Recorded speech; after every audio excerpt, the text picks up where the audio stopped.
La superstrada pedemontana veneta sarà completata entro la fine dell'anno. Il 29 dicembre prossimo sarà inaugurato l'ultimo tratto di 22 km tra Malo e Montecchio Maggiore. Ad annunciarlo oggi il presidente della Regione Veneto Luca Zaia durante il tradizionale incontro di fine anno a Palazzo Balbi. Sarà un momento storico celebrato con una cerimonia pubblica ad hoc, la conclusione di una grande infrastruttura concepita negli anni 90 che ha avuto una fase di realizzazione lunga e tormentata. Per la precisione, a fine anno resterà ancora da completare il casello d'innesto con la A4 a Montecchio, che secondo i piani sarà pronto in primavera.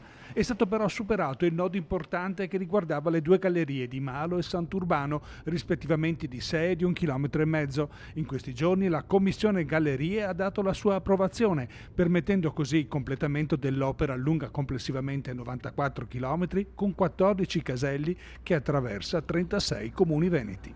È l'anno della Pedemontana Veneta, si inaugurerà definitivamente per il 29 di dicembre di questo mese. Finalmente apriamo l'ultimo tratto di Pedemontana, sapete che manca solo, ahimè, il casello di Montecchio, ma non per nostra volontà perché è in capo alla Brescia-Padova, però finalmente i 94 km e mezzo saranno tutti completamente aperti.